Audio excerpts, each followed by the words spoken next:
Gloire à Dieu.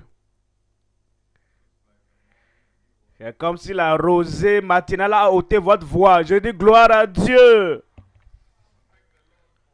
Nous remercions le Seigneur pour nous avoir conduits. Et la main dont il nous a aidé à faire du progrès. Le progrès en apprenant. Le progrès en soupirant pour plus. Et le progrès en gagnant tout ce que le ciel a pour nous. Vous savez, ne me dérangez pas votre amen. Hein?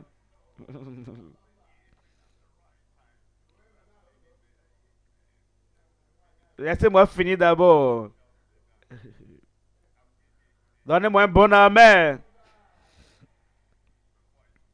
Avant de continuer, je suis un enseignant. Enseignant de la parole. Et quand je viens en classe, je ne permets jamais à qui que ce soit dans ma classe de me faire taire par une action donnée ou par un mot donné.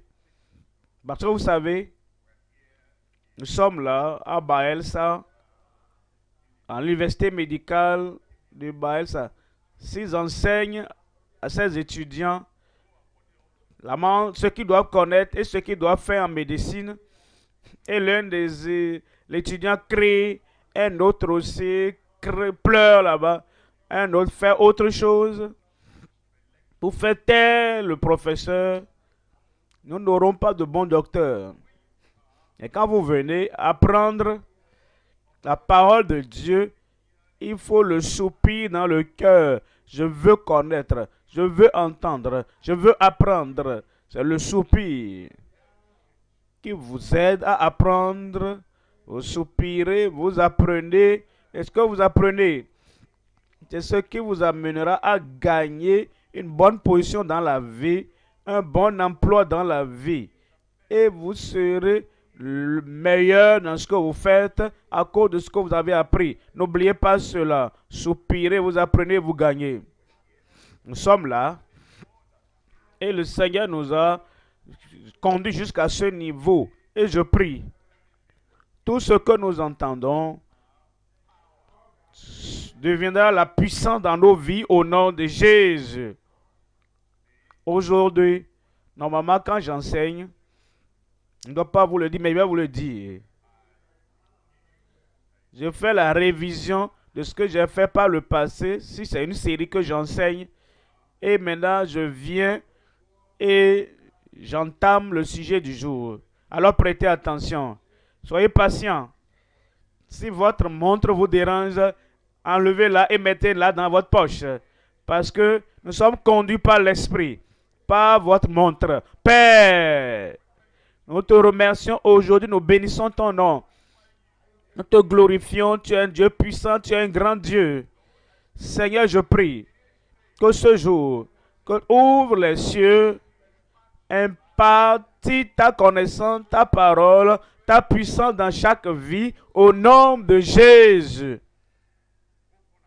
Ouvre nos yeux de compréhension et aide-nous, Seigneur, à être plus forts, à être plus sages et à avoir de plus grande autorité et de puissance dans le ministère, dans la vie, partout, à cause de ce que nous apprendrons aujourd'hui au nom de Jésus. Merci Père pour l'exaucement. Au nom de Jésus, nous prions. Que Dieu vous bénisse pour vous asseoir. N'est-ce pas merveilleux? Comme nous venons à la conclusion aujourd'hui, nous commençons avec la grâce.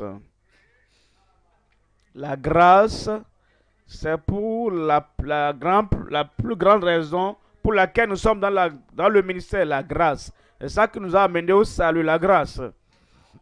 C'est ça qui nous a conduit à la sainteté, la sanctification, la grâce. C'est ça qui nous a conduit au service. Comme nous considérons les actes des apôtres, vous verrez, on dit en actes des apôtres, chapitre 4, ils avaient une grande grâce. Et avec une grande grâce, avec audace, il rendait témoignage de la parole de Dieu. Chapitre 11 des Actes des Apôtres, chapitre 11. Quand ils virent la grâce qui était en eux, il les a dit de continuer à s'attacher au Seigneur. Nous pouvons voir la grâce dans le changement de vie. Nous voyons la grâce dans la haine du péché. Nous pouvons voir la grâce dans l'amour pour la justice. La grâce. Par la grâce. Vous êtes sauvés par la grâce. Cela ne vient pas de vous, mais c'est le don de Dieu. La grâce. La grâce de Dieu, source de salut, a été manifestée à tous les hommes. Elle nous enseigne maintenant. La grâce n'est pas dormante. La grâce n'est pas silencieuse. La grâce n'encourage pas le péché. La grâce n'encourage pas les mauvaises habitudes. La grâce n'encourage pas une vie de libertinage. Elle nous enseigne à abandonner toutes ces impiétés et convoitises mondaines, à marcher dans la justice, dans la sobriété, dans la sainteté, dans ce monde. Ça, c'est la grâce. Si vous avez un autre type de grâce qui vous permet de marcher sur la voie de l'enfer en essayant d'aller au ciel, la Bible ne reconnaît rien de cela. Alors nous continuons dans le péché afin que la grâce abonde. Romains 6, verset 1. Loin de là, comment nous, qui avons été délivrés et affranchis et sortis de cette chose, comment allons-nous continuer dedans? Parce que étant affranchis du péché, nous sommes devenus esclaves serviteurs de Dieu et nous vivons dans la justice. Et nous avons, là où le péché avait abondé, là où le péché avait abondé, la grâce a surabondé. Parce que nous avons la justice par la grâce. La grâce de Dieu qui nous place dans le ministère. L'apôtre Paul a dit, je suis ce que je suis. Il n'a pas dit, je suis un médiocre par la grâce de Dieu. Je suis un rétrograde par la grâce de Dieu. Je continue à marcher, à boire le péché par la grâce de Dieu. Je mène une vie négligente, frivole par la grâce de Dieu. Il dit non, je suis sauvé. Je suis sanctifié. Et je suis établi, affermi dans la voie du Seigneur par la grâce de Dieu. Alors comprenez, quand vous entendez parler de la grâce, en réalité, nous n'adorons pas la grâce, mais le donateur de la grâce. En fait, nous ne fléchissons pas sur l'autel de la grâce. Non, la grâce n'a pas d'autel. La grâce est partout et cette grâce est disponible. Mais nous fléchissons pas à l'autel de la grâce, mais nous fléchissons à l'autel de Dieu. Le Dieu de toute grâce qui vient dans nos vies et apporte un changement, apporte la transformation. Alors, nous venons à la grâce de Dieu, mais nous ne venons pas dans le péché, nous ne venons pas dans le mal, nous ne venons pas dans la négligence, nous vivons, nous menons notre vie de sainteté, notre vie de justice, par la grâce qui transforme nos vies. Déjà, vous savez, déjà depuis les actes des apôtres, les choses qui sont importantes, premièrement, la parole. Deuxièmement, le Saint-Esprit. Troisièmement, le nom de Jésus. Quatrièmement, c'est la vision céleste. Premièrement, c'est l'autorité de la parole dans la vie et le ministère. Deuxièmement, c'est la confirmation par le Saint-Esprit dans le ministère. Comme nous nous donnons et nous cédons, nous abandonnons, nous sommes sauvés, nous sommes sanctifiés.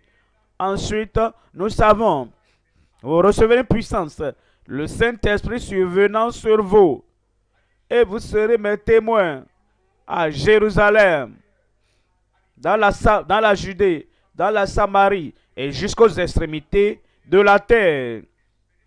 Et il dit, attendez, jusqu'à Jérusalem, jusqu'à ce que vous soyez revêtus de la puissance d'en haut.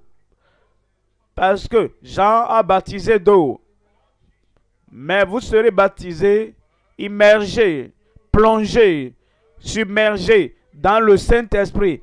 Dans quelques jours, ils ont attendu et ils ont tous continué en, en commun accord dans la prière et la supplication avec les hommes et les femmes. Et le jour de la Pentecôte, ils étaient tous ensemble dans le même lieu.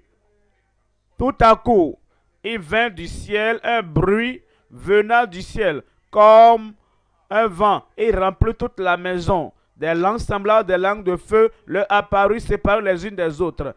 Et ils furent tous remplis du Saint-Esprit et se mirent à parler en d'autres langues. Et ils sont allés dans la puissance, dans l'onction, dans la force de ce Saint-Esprit, comme ils sont allés jusqu'à la fin des actes des apôtres. Ensuite, ils ont eu le nom. Le Seigneur Jésus-Christ a dit, il nous a donné le nom, la transformation à travers le nom de Jésus pour le ministère.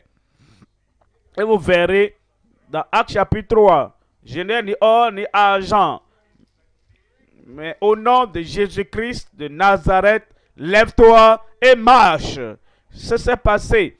Et ce nom a continué à travailler jusqu'à la fin des actes des apôtres. Et en réalité, je vous ai dit, il n'y a pas une période, un point final, un amen, après le dernier chapitre. Parce que nous devons continuer de cette même manière avec la parole, avec l'esprit, avec le nom de Jésus-Christ. Et je prie, tout cela agira puissamment dans ta vie, dans ton ministère, au nom de Jésus. Je veux un bon amen maintenant. Hein? Alors aujourd'hui, nous venons à la vision céleste. La vision céleste, s'il y a quelque chose que nous pouvons dire, qu'est-ce qui les a soutenus? Qu'est-ce qui les a permis de rester là où ils étaient? Dans la puissance, dans l'autorité, dans le succès. Et ils avançaient avec l'évangile du Seigneur.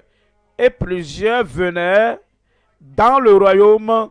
C'était à cause de la vision céleste qui était soutenue. A, l'autorité. C, confirmation. T, transformation. Et le S, soutenir la vision céleste jusqu'à la fin. Soutenir ou maintenir la vision céleste jusqu'à la fin. Ça, c'est le thème du message du jour. Actes chapitre 2, verset 17. Actes chapitre 2, verset 17.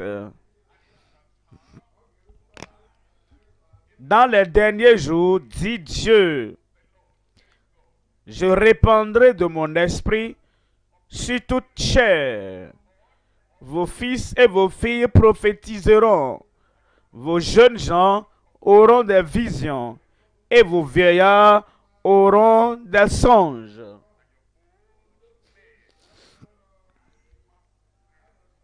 Vous comprenez? Les actes des apôtres commencent avec le besoin, la nécessité du Saint-Esprit. Et ici on nous dit, voici le Saint-Esprit déversé selon la prophétie de Joël. Et il dit, comme évidence, comme conséquence de ce Saint-Esprit déversé, vos jeunes gens auront des visions. Et quand vous parcourez les actes des apôtres, qu'est-ce que vous verrez? Vous verrez les visions. La vision céleste, chapitre 26, verset 19. Actes 26, verset 19. En conséquence, roi Agrippa, je n'ai point résisté, désobéi à la vision céleste. Tous les autres apôtres pouvaient le dire. Philippe pouvait le dire. Les membres de l'église, ceux qui étaient dispersés, qui allaient partout, prêchant, annonçant La bonne nouvelle pouvait le dire.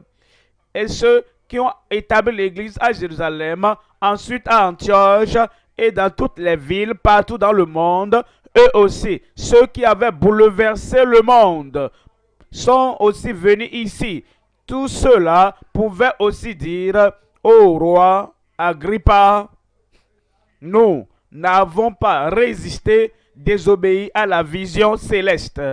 Et dans nos vies, si nous avons de visions, si nous avons de révélations au début du ministère, alors si nous voulons recevoir la couronne, si nous voulons recevoir bien fait, bon travail du Seigneur à la fin, la vision qu'il nous a donnée au début, nous devons être capables de dire: je n'ai pas désobéi à la vision céleste. Pense à cela toi-même. Laissez-moi vous donner mon expérience à moi, ma compréhension à moi, de mon appel personnel. Comme tu appliques ça à toi-même, du début, même avant que la vie profonde commence, en tant que ministère de la vie chrétienne profonde, la vision qu'il a donnée, qui m'a donné, la vision céleste, c'est que les gens soient sauvés, que leur vie soit transformée, leur vie vont changer. Ensuite, s'ils prennent la parole de Dieu, qui dit: recherchez la paix avec tous et la sanctification, sans laquelle personne ne verra le Seigneur. C'était la vision. Et nous avons commencé l'étude biblique avec 15 personnes. En réalité, avant de commencer l'étude biblique, j'ai été invité à l'université là-bas, en 1972. Et ils m'ont donné un thème à prêcher. Et à ma meilleure compréhension de la Bible, j'ai prêché cela, parlant du salut, la transformation. Si quelqu'un est en Christ, il est une nouvelle créature. Les choses anciennes sont passées, et voici, toutes choses sont devenues nouvelles. J'ai livré le message comme je l'ai appris dans la parole. Immédiatement que j'ai fini, j'ai laissé le micro. Quelqu'un est venu et a pris le micro. Il a dit: attendez, attendez, attendez. Tout le monde attendez. Nous n'acceptons pas ce que l'homme a prêché. Il a dit: personne ne peut vivre au-dessus du péché. Personne ne peut vivre sans péché. Nous serons en train tous de pécher jusqu'à nous arrivons là-bas. Qu'est-ce que vous pouvez faire? Ce n'est pas ma communion. Ce n'était pas mon ministère. Ce n'était pas mon assemblée. Ils m'ont invité. Donc, je me suis assis. Quelqu'un d'autre est venu et a dit: non, attendez, attendez. Nous aussi, ne croit pas. Laissez-le partir. Après qu'il serait parti, nous allons nous régler entre nous. Alors, cette même année, le Seigneur m'a amené dans cette université pour faire mes études supérieures. Je ne voulais rien à faire avec cette branche-là, parce qu'ils ont dit qu'ils ne veulent pas la parole de Dieu. Dieu voulait ça. Finalement, ils m'ont invité. Ils cherchaient un orateur, un grand orateur. La rencontre, la séance était... Donc l'orateur n'était pas là. Ils sont venus vers moi. Est-ce que tu peux venir nous aider à parler aux gens? Je m'étais levé 5 minutes. J'ai dit: donnez-moi 5 minutes pour venir. Et j'ai préparé certaines choses sur papier. Dieu m'a utilisé. Et les gens étaient sauvés. Les gens se sont repentis. Les vies ont été transformées. Et le deuxième jour, l'orateur n'est pas venu. Il est revenu encore. Troisième jour, l'orateur n'est pas venu. Troisième jour, je suis venu encore. C'est comme ça, le Seigneur m'a amené à l'époque au milieu d'opposition, au milieu des contradictions, à exécuter la vision céleste. Et par la grâce de Dieu, nous avons commencé la vie profonde. Quand j'étais devenu professeur à l'université de Lagos, nous avions environ 15 personnes. La même vision, la même vision. Ce n'est pas une grâce amoindrie qui amène les gens à vivre, à mener une vie défaite, une vie pécheresse. La grâce La grâce plus grande que tous nos péchés. Grâce qui nous purifie à l'intérieur. La grâce qui nous amène à mener une vie que Dieu lui-même a établie. Si Christ est mort sur la croix du calvaire, les couronnes d'épines sur sa tête, les coups de fouet sur son dos, pratiquement nu, une mort honteuse. Alors après cela, tout ce que nous avons, c'est de vivre, mener une vie pécheresse. Ce sera douloureux au Seigneur. Mais il est mort pour nous donner la grâce. La grâce qui mène une vie de justice. Alors depuis ce temps, par la grâce de Dieu, nous avons continué à publier, à proclamer, à prêcher cette vision céleste. Et j'ai trouvé des gens ouvertement et publiquement devant moi, ont rejeté et m'ont dit qu'ils ne veulent pas ça. Je peux vous raconter des histoires, des gens qui sont venus, ils ont jeûné et ils sont venus avec ce qu'ils appellent prophétie modée. Ça ne va pas continuer. Ils ont dit, Dieu les a envoyés vers moi pour me dire qu'il n'y a pas de sainteté. J'ai dit, Dieu vous a envoyé vers moi pour que je vous dise aussi, sans la sainteté, vous n'irez pas au ciel. Il veut que vous entendez. C'est quoi il vous a envoyé vers moi? C'est pas qu'il vous a envoyé vers moi pour me dire quoi que ce soit, qu'il n'y a pas de sainteté.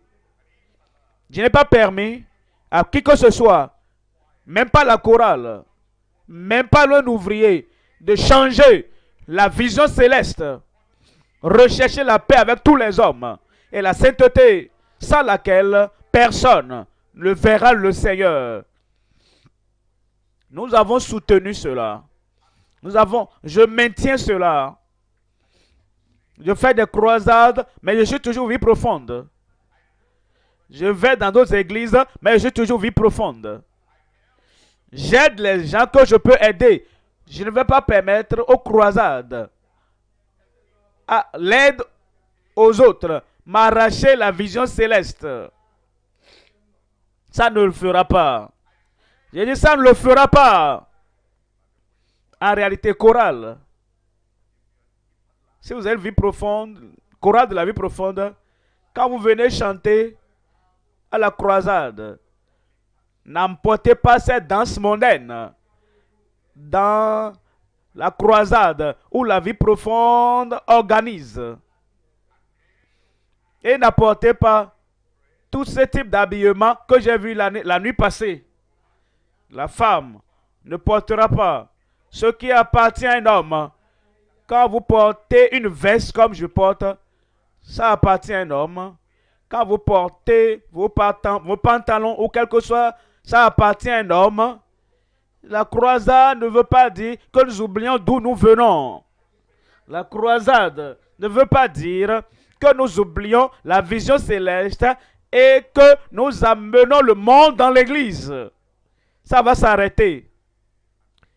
Alors vous, pasteurs qui êtes là, ne dites pas, ah, j'ai vu ces membres de la chorale de la vie profonde, les jeunes dames, j'ai vu comment elles se sont habillées, j'ai vu ce qu'elles ont porté, j'irai dans mon église et je le ferai. C'est des membres incorrigibles de la vie profonde. Vous savez, nous avons des catégories de membres. Il y a des gens qui respectent leur pasteur, il y a des gens qui aiment leur pasteur, des gens qui acceptent tout ce que leur pasteur enseigne, qui ne le feront pas. Ils me voient assis derrière là et ils amènent la danse du monde et l'habillement du monde devant moi en ma présence. Et ils disent, si nous pouvons le faire devant lui, nous allons le faire en son absence. Peut-être tu peux. C'est ta nature, la nature d'incorrigibilité. Mais, quel que soit ce que les gens font envers moi, ce que les gens font en ma présence, moi, j'ai pris ma décision. Je vais continuer avec la vision céleste. Et toi? J'ai dit, et toi? Et je peux vous dire toute l'histoire. En 1977, comme j'ai continué, un pasteur dans l'église où j'allais, il m'a appelé et il m'a dit, Komoui, Il n'a pas de frère, il a des Koumoui. Ce que tu fais là, ça va te causer des problèmes. Hein. J'ai dit, qu'est-ce que je fais? Ah, et tu vas partout, tu prêches. On ne t'a pas encore établi. On ne t'a pas donné la liberté de le faire. J'ai dit, mais la Bible me donne l'autorisation de le faire. Il dit, Bible, est-ce que tu veux me citer la Bible? J'ai dit, mais la Bible, ça, on croit la Bible est d'accord. Et le dimanche suivant, ils sont allés à l'église, ils ont dit que j'ai été excommunié, renvoyé de l'église. Je ne pourrais plus aller à l'église. Je n'ai pas abandonné la vision céleste pour ça. J'ai fait face aux oppositions. J'ai fait face aux contradictions. J'ai fait face aux gens qui avaient le fer comme colonne vertébrale. Ça ne m'a pas changé. Bah, ça ne va pas me changer. Je suis venu avec la vision céleste. Je suis venu avec tout mon cœur, voulant sacrifier tout ce que j'ai pour aider à Baelsa.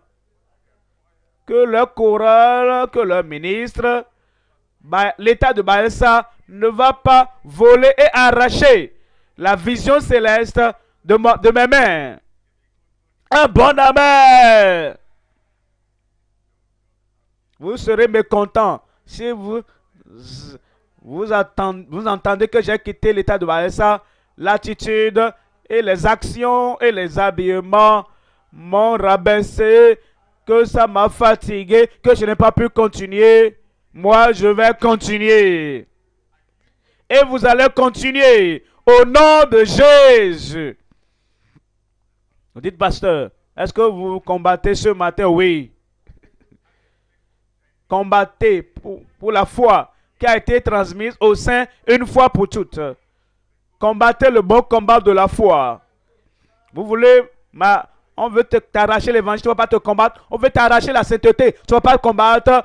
Tes enfants que tu as élevés, ils veulent t'arracher le canal de l'évangile, la puissance de l'évangile, la justice de l'évangile, la sainteté de l'évangile. Ils veulent t'arracher ça et tu vas pas, et tu souris. Tu n'as pas ce qu'il faut pour maintenir la vision céleste. Mais c'est par la grâce de Dieu, moi, je vais garder la vision céleste. Et de toutes les chorales partout dans le monde, appartenant à la vie profonde, n'introduisez pas autre chose à cause de la croisade. Que la sainteté demeure. Que la justice demeure. Que le changement de vie demeure. Parce que le monde est en unité avec Dieu.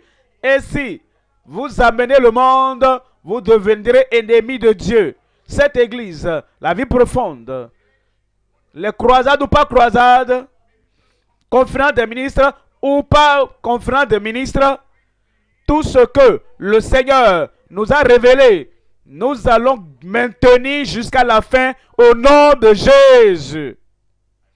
Je le ferai. Il dit, je le ferai. Je le ferai. Soutenir ou maintenir la vision céleste jusqu'à la fin. 3 choses à considérer. Premièrement, l'engagement à la plus grande vision sur terre. Deuxième point, la concentration sur la vision de la moisson avec ferveur. Troisième point, la consécration.